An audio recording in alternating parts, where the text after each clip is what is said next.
Good morning, কেমন আছো বলো তো সবাই। আশা করছি তোমরা সবাই ভালো আছো, আর আমরাও না বেশ ভালো আছি। আমার আরও একটি নতুন ব্লগে আবারও তোমাদেরকে স্বাগত জানাচ্ছি। ঘড়িতে বাজে সকাল 7:30, আর আজকে হচ্ছে মঙ্গলবার। আর আজকে বর যাবেন, বেরোবেন একটু পর, বলতে গেলে দুপুর দিকে ওই 2-2:30 দিকে বেরোবে। তো সেই কারণে আজকে কাজের চাপটা একটুখানি বেশি আছে বলতে গেলে, ওই টাইমে সব কিছু কমপ্লিট করতে হবে। তো যথারীতি সকাল সকাল গোপুসোনাকে সেবাতে বসিয়ে রেখে আমি চলে এলাম এদিকে ফুল তুলতে। আর বেশ কয়েকটা গাঁদা ফুলও ইতিমধ্যে তুলে নিচ্ছি, কারণ এগুলি না তুললে নতুন করে আবার ফুল হবে না। আর এই নয়নতারা ফুল অনেকেই বলেন যে পুজো দেওয়া যায় না, কিন্তু আমার মনে হয় সমস্ত রকমের ফুলই ভগবানের পুজোয় লাগে। ফুল ফোটেই ভগবানের চরণে যাওয়ার জন্য, তাই না? আর আজকের কালেকশানে এইটুকুটাই আছে। তো আর না, আজকে রোদটাও প্রচুর উঠেছে, ইতিমধ্যেই রোদ একেবারে মাথার উপরে উঠে গেছে। তো এই যে গোপুসোনা বসে আছেন চুপ করে। তো গোপুসোনার সেবা শেষ করে আমি চলে এসেছি এদিকে আমাদের দুজনের জন্য চা নিতে।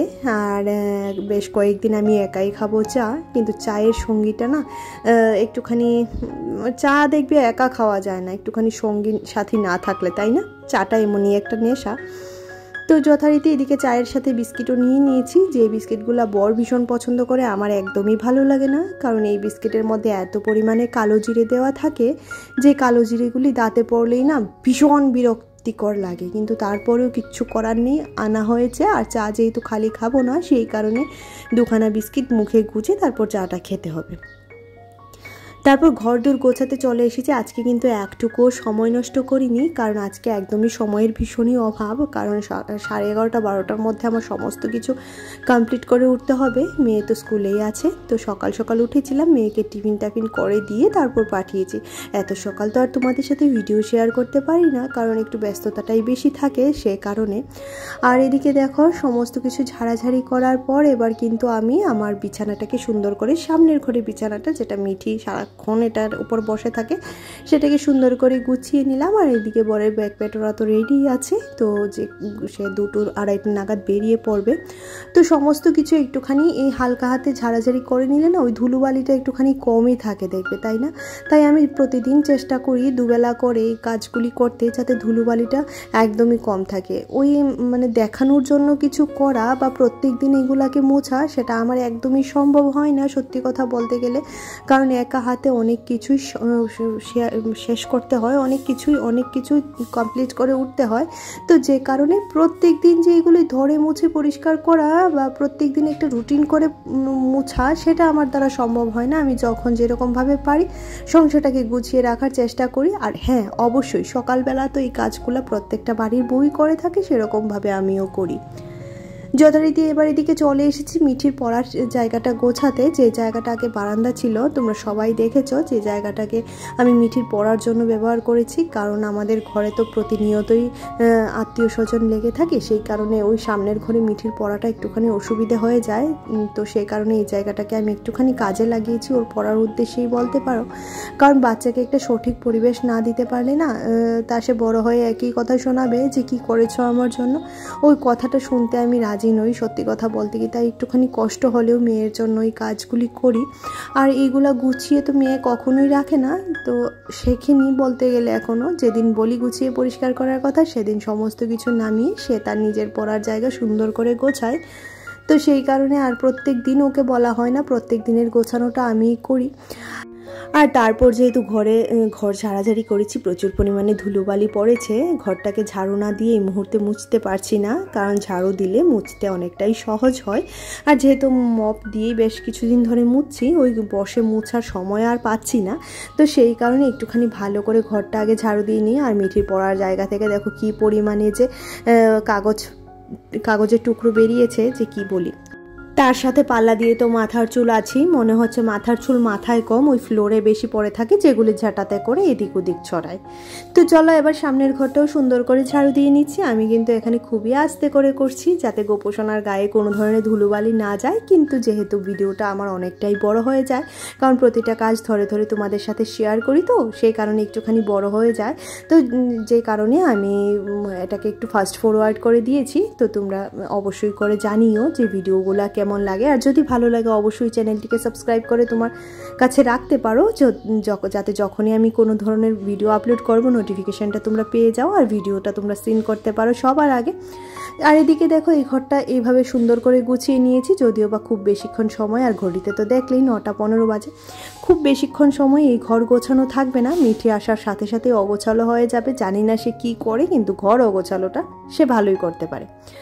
তো এদিকে দেখো এই ঘরটাও এবার মুছতে চলে এসেছি। ওই গোপোষণার জায়গাটা তো আগেই মোছা হয়ে যায় আমার, তো সেই কারণে শুধুমাত্র এই জায়গাটাই বাকি থাকে।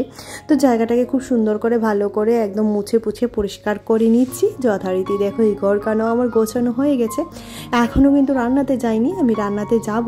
আর এদিকে দেখো কিছু জামা কাপড় পরেছে যেগুলো খুব সুন্দর করে এবার ধুয়ে এনেছি, এবার মেলে দিচ্ছি। গতকালকের স্নানের জামা কাপড়ও ছিল, গতকাল স্নান করে আর কিছু সেরকম ধুতে আমার একদমই ইচ্ছে করেনি, বলছিলাম যেহেতু ওই বাজার ঘাট করে শরীরটাও খারাপ লাগছিল, সেই কারণে কিচ্ছু কাজ করিনি গতকালকে, বলতে গেলেই কাঁচা ধোয়া করিনি। তো যেটা আজকে আমাকে করতে হচ্ছে, একদিন কাজে কামাই করলেই দেখবে পরের দিন কাজ আরও অনেকটাই বেড়ে যায়, তাই না?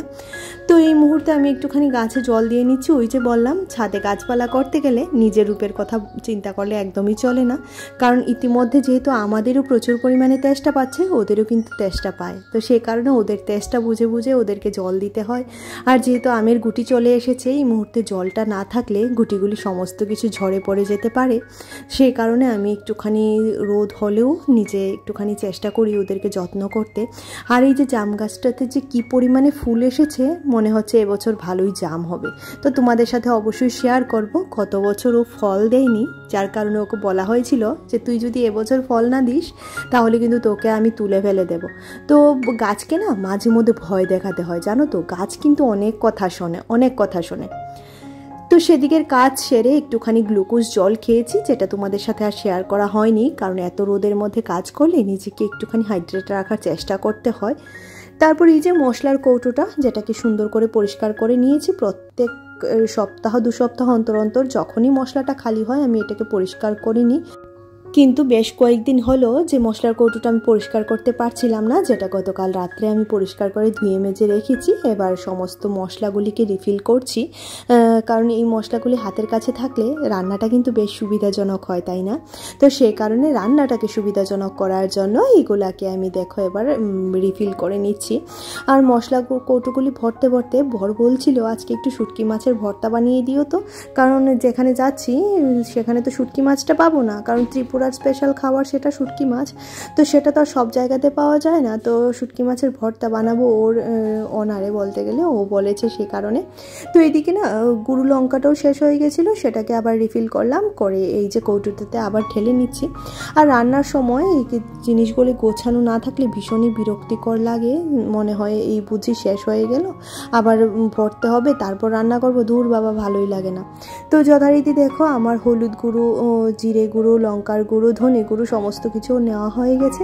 এবার শুকনো লঙ্কাগুলিকে আমি কি করি বলো তো, কেটে ছোট ছোট করে তারপর আমি দিই, কারণ যখনই ফোড়নে দিই শুকনো লঙ্কা আস্ত থাকলে দেখবে ছিটে ফাটে, তো সেই কারণে আমাদের উপর পড়ার চান্সটা থাকে। এমন অনেক দিন হয়েছে আমার গালে ফালে এসে পড়েছে, তো সেই কারণে আমি একটুখানি কেটে রাখি যাতে রান্নাটাতে সুবিধা হয়। তোমরা এই কাজটা অবশ্যই করতে পারো, রান্নার কাজটা অনেকটাই সুবিধাজনক হয়। আর এই যে তেজপাতাগুলি, এগুলি কিন্তু ধুয়ে মুছে পরিষ্কার করে রাখা হয়েছে, এগুলাতে কোনো ধরনের নোংরা নেই, তো সেই কারণে এগুলাকেও ছোট ছোট করে টুকরো করে ওই শুকনো লঙ্কার সাথে একসাথে রেখে দিয়েছি, তাহলে ফোড়নে বেশ ভালোই হয়। কাঁচা লঙ্কা শুকনো লঙ্কা আর তেজপাতাটা একসাথে থাকলে একসাথে দিতেও বেশ সুবিধে হয়। তো যথারীতি আরও ঢেলে নিচ্ছি, এখানে নিচ্ছি একটুখানি 5 ফোড়ন আর একটুখানি কালো জিরে।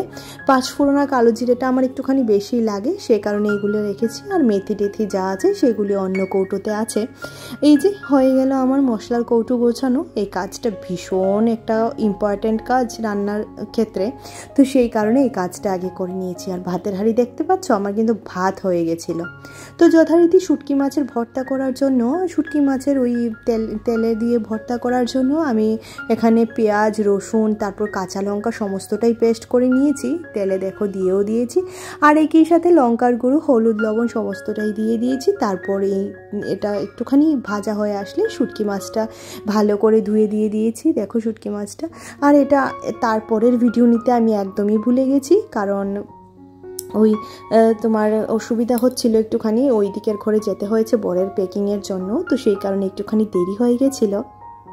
আর এখানে ছিল রুই মাছটা ভাজছি। তো ভাজতে ভাজতে আমার কিন্তু লাইফ উইথ স্মাইলের রুম্পা দিদিভাইয়ের একটা কমেন্ট মনে পড়ে গেছে, কারণ এই মাছটা আমি আজকে ফুলকপি আলু দিয়ে রান্না করছি। তো দিদিভাই বলেছে, জানো গো, শাড়ি পরে কাজ করতে খুবই অসুবিধা হয়, সত্যি দিদিভাই খুব অসুবিধা হয় শাড়ি পরে কাজ করতে। এখনও তোমরা ফুলকপি খাচ্ছ? সত্যি কথা বলতে কি বলো তো দিদিভাই, সেদিন মানে বাজারে গেছি, যিনি ফুলকপিটা বিক্রি করেছেন উনি বলছিলেন যে ওনার নিজের জমির ফুলকপি, তো সেটাতে কোনো ধরনের সার বিষ ছিল না, সেই কারণে ফুলকপিটা আনা হয়েছিল। আর ফুলকপিটা সত্যিই খাওয়ার পর এতটা টেস্টি ছিল, কোনো রকম সারের গন্ধ ছিল না, জাস্ট ফুলকপিটার গন্ধই ছিল।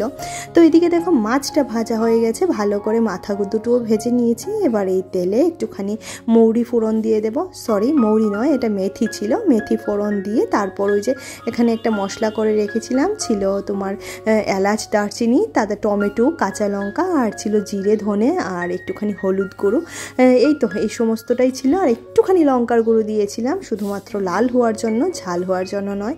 আর ফুলকপিটা না ভীষণই ভালো ছিল দিদিভাই, ভীষণই ভালো ছিল। তারপর মনিকা দিদিভাই বলছিল, কোন বাজার গো? মনে হয় অভয়নগর, বুঝতে পারছি না, তবে ছোটোবেলায় নরসিংগড় বাজারে অনেক গেছি, তোমার ব্লগ দেখে ছোটোবেলার কথা বারবার মনে হয়ে যায়। এখনও তো অনেক দূরে আছি সেখান থেকে, কিন্তু ভালোবাসাটা একই আছে। আসলে কি বলো তো দিদিভাই, ওই যে টান জিনিসটা না এরকমই হয়, মায়ার টান বলতে গেলে। তোমার এই জায়গাটার প্রতি এমনই একটা টান তৈরি হয়ে গেছে যেটা তুমি কখনোই ভুলতে পারবে না। অবশ্যই একবার ত্রিপুরায় আসো, আর আমার সাথে অবশ্যই একটুখানি দেখা করে যেও।